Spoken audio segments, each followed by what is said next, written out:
जिस वायरस के कारण ये उखेड़ा आता है उस वायरस को ये ख़त्म कर देता है।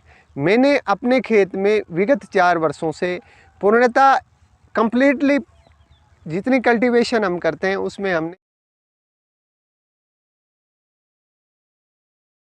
आदरणीय किसान भाइयों, नमस्कार। फार्म एंड फार्मिंग 2020 के इस चैनल में आप सभी का स्वागत है।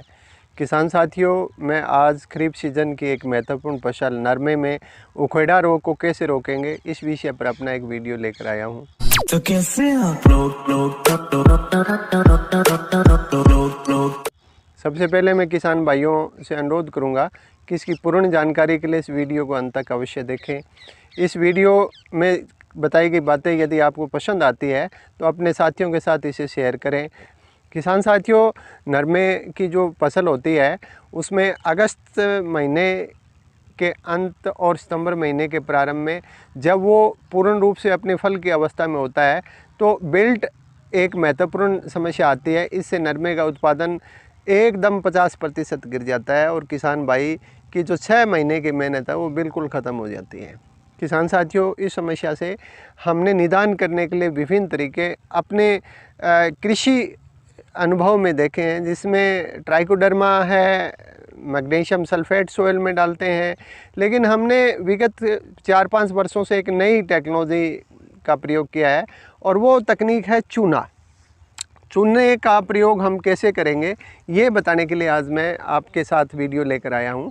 और मैं आपको पूर्ण विश्वास दिलाता हूं कि यदि आप इस वीडियो में बताए गए निर्देशों के अनुसार अपने नरमे में इस चूने का प्रयोग करेंगे तो पूर्णतः 100% ये निश्चित है कि आपके नरमे में उखेड़ा नहीं आएगा।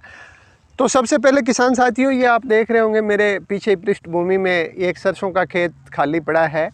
इस सरसों के खेत में हम अगले कुछ दिनों में नरमे की बिजाई की तैयारी करेंगे, जैसा सभी किसान साथी इस समय कर रहे होंगे।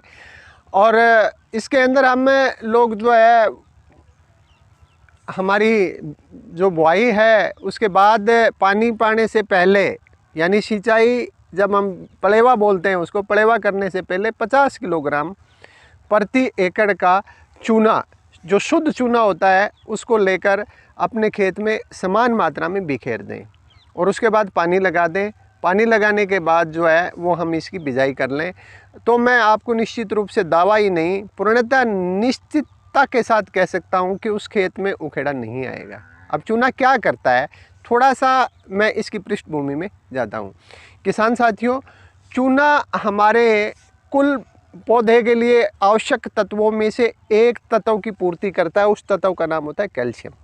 कैल्शियम हमारी सॉइल्स के अंदर कितना है, कहीं इसकी मात्रा कम है, कहीं ज़्यादा है, ये तो टेस्टिंग से पता चलेगा। लेकिन जो चूना है वो हमारे एक तत्व की पूर्ति कर देता है, बात नंबर 1। दूसरा, जो हम जिस खेत में चूने का प्रयोग करते हैं उस खेत में दीमक नहीं आती है। तीसरा, जिस वायरस के कारण ये उखेड़ा आता है उस वायरस को ये ख़त्म कर देता है। मैंने अपने खेत में विगत 4 वर्षों से पूर्णतः कंप्लीटली जितनी कल्टीवेशन हम करते हैं उसमें हमने चूने का प्रयोग करके देखा है। इसके साथ किसान भाइयों, मैं एक भ्रांति और दूर करना चाहता हूं कि जिस खेत में हम चूने का प्रयोग करेंगे उस खेत में हमारे टाइप ऑफ सॉइल यानी मिट्टी का कोई भी प्रकार है तो उसमें कोई परिवर्तन नहीं आएगा। ये 100% सत्य बात है। कई बार हम किसी इस प्रकार के अवयव का प्रयोग कर लेते हैं जिसके एक्सेस मात्रा डालने से हमारे अन्य न्यूट्रिएंट की कमी पड़ जाती है सॉइल में, या सॉइल के टाइप की फॉर्मेशन में चेंजिंग आ जाता है। तो निश्चित होकर 50 किलोग्राम चूना पहले पड़ेवे से पहले अपने खेत में समान मात्रा में छिड़काव कर दें तो ये पूर्णतः निश्चित है कि आपके खेत में उखेड़ा नहीं आएगा। इसके बाद हम नरमे की किस प्रकार की वैरायटी का चयन करेंगे, हमें नरमे में क्या मैनेजमेंट अपनानी है ताकि कि हमारा उत्पादन अच्छा रहे। विगत साल में जो वाइट फ्लाई की समस्या आई है उस तरीके की समस्या इस साल हमारे खेतों में ना मिले, ये सब कुछ हमारे टाइम टू टाइम आपको इस चैनल पर वीडियो में मिलती रहेगी। तो किसान साथियों, आज इन्हीं शब्दों के साथ आपके साथी विष्णु की नमस्ते, राम राम, जय हिंद, जय भारत।